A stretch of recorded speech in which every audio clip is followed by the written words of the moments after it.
the story the river refused to forget. Some landscapes invite development, others tolerate it.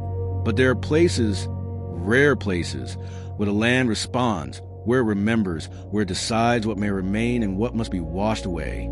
This hotel was built on such a place, a winding riverbank shaped by centuries of storms, migrations, and whispered legends.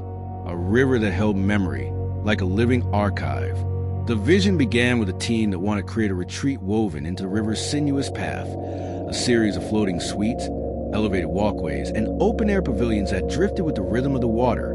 They imagined mornings where guests woke to the murmur of currents beneath their floorboards, and nights when moonlight shimmered across the surface like liquid silver. But to understand why this project became one of the most challenging in the world of hospitality, we must go back to the day the surveyors arrived. They stood at the bank expecting tranquility. Instead, they found complexity. The river had a pulse. It shifted subtly with each hour, its banks reshaping themselves with every tide, every breeze, every memory. The early designs embraced this movement. Floating platforms were anchored to flexible moorings. Walkways were designed to rise and fall with seasonal floods. The architect believed that if they respected the river's rhythm, the river would welcome their presence. But the river had its own story and its own rules. The first challenge came with the soil. It was rich, dark, but unstable. Layers of silt, clay, and ancient sediment intertwined beneath the surface, responding unpredictably to pressure. A foundation placed one day would sink the next, not dramatically but insistently, as if the river were reminding them who truly shaped this land. As engineers experimented with anchoring strategies, a second complication emerged. The river's path had memory, geological, seasonal, even historical. Old channels hidden beneath the surface carried currents that shifted with surprising force. These invisible flows tugged at the floating platforms, pulling them in directions no model had predicted. Still, the team pressed forward. They believed the river's complexity was not a barrier, but an invitation to learn. Their first breakthrough came from an unlikely observation.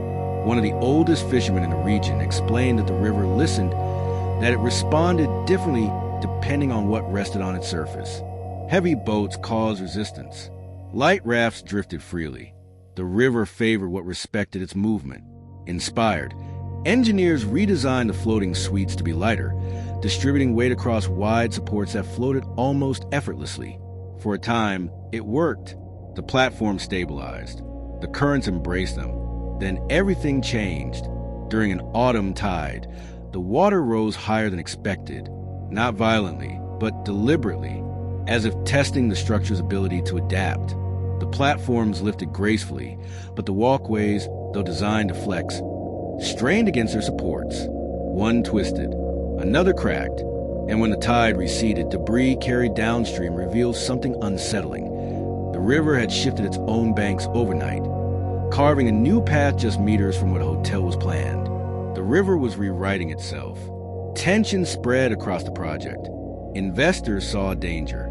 Engineers saw complexity. The local community saw something else, an ancient pattern repeating, as the river revealed memories it had long kept in silence. The team now faced a truth that threatened everything they had built so far. The river did not forget, and it was preparing to decide whether their hotel belonged in its story, or whether it would wash their vision away. The morning after the river shifted its banks, the site felt different, unsettled, alert, as if the water had awakened with intention. Engineers walked the length of the shoreline in silence, measuring new contours carved in the night. The floating platforms drifted slightly off alignment, tugged by currents that hadn't existed the day before. Even the air felt uneasy, carrying the faint scent of overturned sediment. The conflict deepened quickly. The team's models were no longer reliable. What had been stable ground 2 weeks earlier was now soft, untrustworthy, reshaped by the river's quiet insistence. Plans had to be paused. Surveys had to restart. Investors demanded answers. And beneath those practical concerns lay a growing fear. If the river kept rewriting its path, how could any structure endure? The engineers proposed anchoring the platforms more aggressively, driving deeper supports into the riverbed to resist shifting currents. It was a logical solution, but the local community resisted.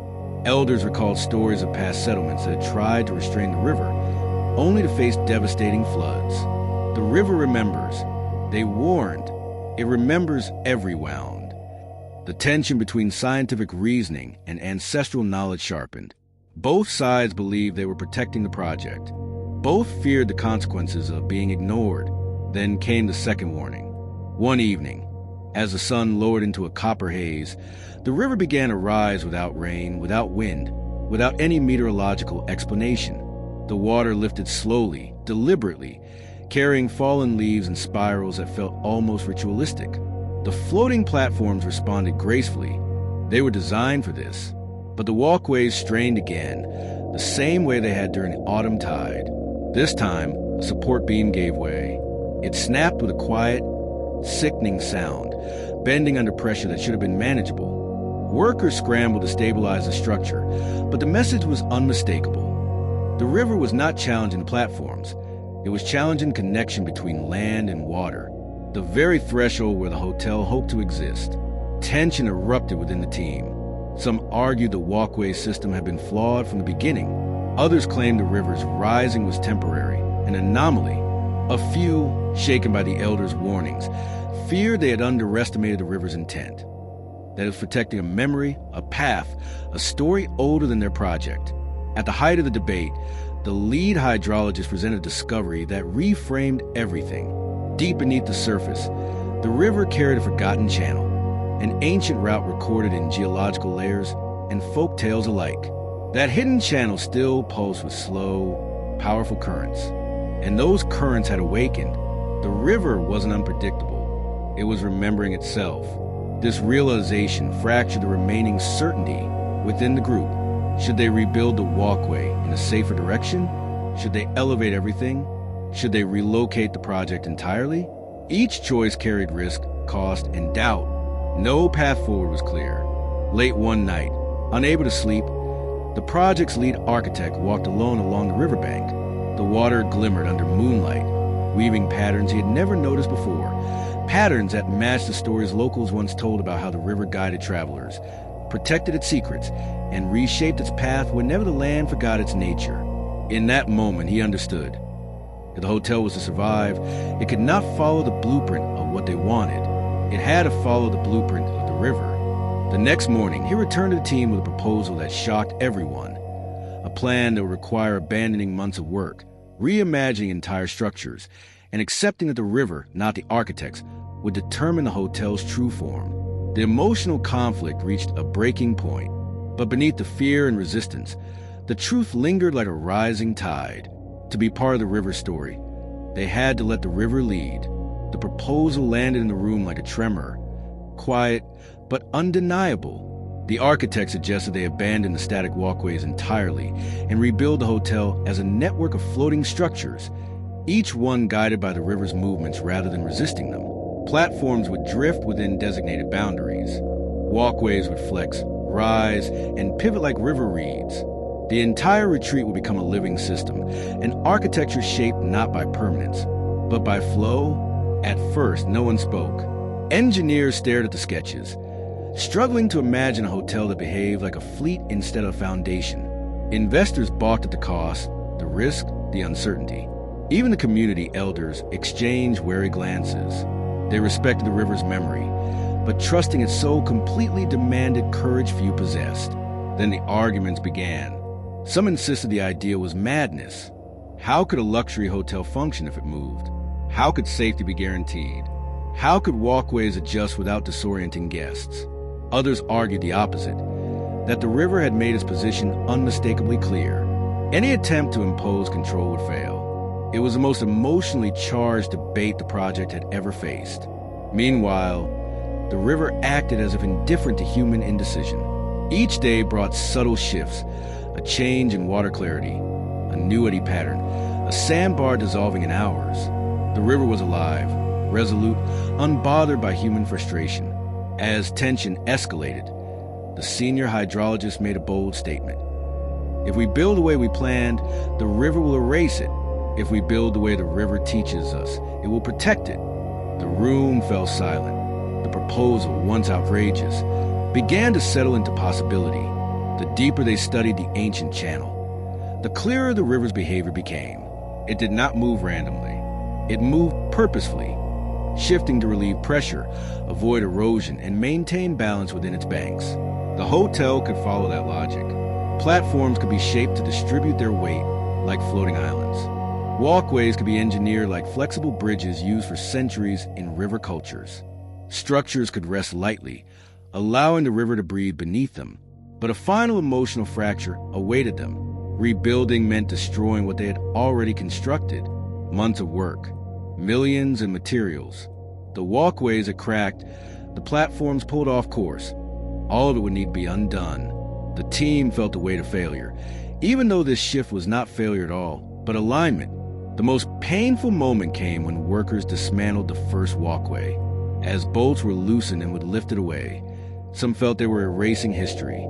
Others felt they were clearing space for something truer. The architect watched in silence, grief and hope interwoven, knowing this moment defined the turning point of the entire project. Once demolition began, momentum grew. Ideas flowed freely. Engineers devised rotational joints inspired by river docks. Designers shaped platforms like smooth stones, easing the current's grip. Artisans in the community introduced weaving techniques used for generations to stabilize boats during seasonal floods. Every choice honored the river's memory. But the emotional peak arrived when they tested the first dynamic prototype, a platform designed to float within a controlled zone, tethered by flexible moorings that allowed it to follow the river's movements. As it drifted softly into place, adjusting without resistance, a quiet awe washed over the team. For the first time, the river did not challenge their creation. It welcomed it. The breakthrough felt almost sacred, a realization that the river had not been fighting them, but guiding them toward a design built on respect instead of conquest. Still, the final test loomed. If the hotel would survive, it needed to endure the river's most powerful expression, the seasonal surge that returned each year, carrying not only water but memory. And that moment was coming. The surge arrived at dusk, just as the elders had predicted. The river swelled with a quiet intensity, rising not in chaos but with deliberate, ancient rhythm. Shadows lengthened across the water. Currents tightened. The surface, usually translucent, grew dark and reflective, a mirror of everything the team had learned and everything they still feared. This was the river's true test, the moment that would determine whether the hotel belonged in its story. The team gathered along the bank, breath held, watching as the floating platforms responded to the first lift of water. They rose gently, drifting within their boundaries as the flexible moorings stretched with practiced ease. Engineers monitored sensors. Artisans watched the flow. Elders observed the river's face, like reading an old friend's expression. Then the surge intensified. A sweeping current pulled at the platforms. Walkways twisted, rotated, pivoted under the old design. This would have been a breaking point. Bolts shearing, beams snapping, entire structures buckling under forces they were never meant to face. But this time, the hotel moved with the surge, not against it. The floating suites glided into new positions, like boats guided by intuition. The walkways adjusted, their joints bending and relaxing in harmony with the water's pulse. The river pushed, and the structures yielded with grace. The river receded, and they returned to balance as if exhaling. For the first time since the project began, the team saw what they had built. Not a hotel anchored to permanence, but a living architecture shaped by memory. The palace of reflections on the water, the cabins drifting in soft arcs, the pathways bending like reeds. The river accepted all of it. The true climax came when the largest current swept against the central platform. Under rigid construction, it would have capsized. Under the dynamic design, it pivoted smoothly, aligning itself with the channel's ancient trajectory.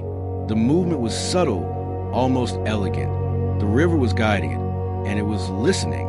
When the surge finally passed, leaving the water calm and silver in the moonlight, the hotel remained intact. No cracks, no failures, no strain, only harmony. Emotion broke across the team like the evening breeze. Relief, pride, humility. The architect closed his eyes, remembering the moment he first stepped onto the riverbank and felt the land's untold stories. Now, the hotel had finally become part of those stories, not by shaping the river, but by allowing the river to shape it. when the retreat opened months later. Guests described the experience as unlike any other. They spoke of floating moments that felt dreamlike, nights when the river moved beneath them with a softness that felt alive, mornings when the hotel drifted imperceptibly, carrying them into new perspectives. They didn't just stay by the river, they stayed with it.